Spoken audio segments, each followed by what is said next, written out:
შესაძლო მოსყიდვა თუ დიპლომატიური ჟესტი.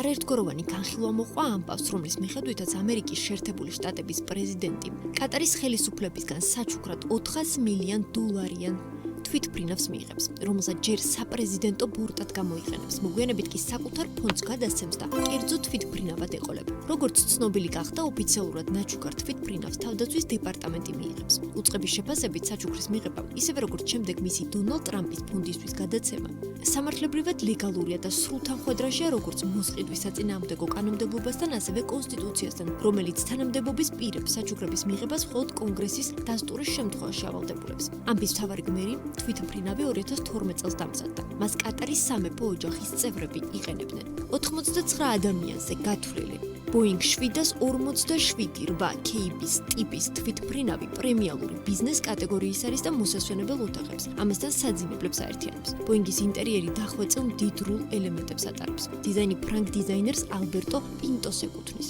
დონალდ ტრამპის საჩუქრის ზუსტი ღირებულება უცნობია, თუმცა როგორც საავიაციო ექსპერტები ამბობენ, ნაჩუქარი თვითმფრინავი დაახლოებით $400 მილიონი ღირს. აღსანიშნავია, რომ იმ შემთხვევაში, თუ დონალდ ტრამპი პრეზიდენტობის დროს ამ თვითმფრინავით ისარგებლებს, ის თითქმის სრულად უნდა გადაკეთდეს. სწორედ ამიტომ თვითმფრინავს ოფიციალურად ამერიკის შეერთებული შტატების თავდაცვის სამინისტრო მიიღებს, რომელიც მას საპრეზიდენტო ბორტის Air Force One-ის სტანდარტებამდე აღჭურვავს. საპრეზიდენტო ბორტი რეალურად თეთრი სახლის მფრინავი ანალოგია და მას როგორც ფუნქციონალი, ასევე სამხედრო თავდაცვითი ტექნოლოგიები გამოარჩევს. თვითმფრინავი მდგრადობას ბირთვული აფეთქების ტალღების წინააღმდეგად ინარჩუნებს. საპრეზიდენტო ბორტი არ ჩანს რუკებზე, მაგრამ ის ყოველთვის კავშირზეა თეთრ სახლთან, პენტაგონთან და სხვა სახელმწიფო ლიდერებთან. სწორედ ამ ცვლილებების გავლა მოუწევს კატარის ხელისუფლების საჩუქარს, რათა ამერიკის 47 პრეზიდენტმა მისი გამოყენება შეძლოს.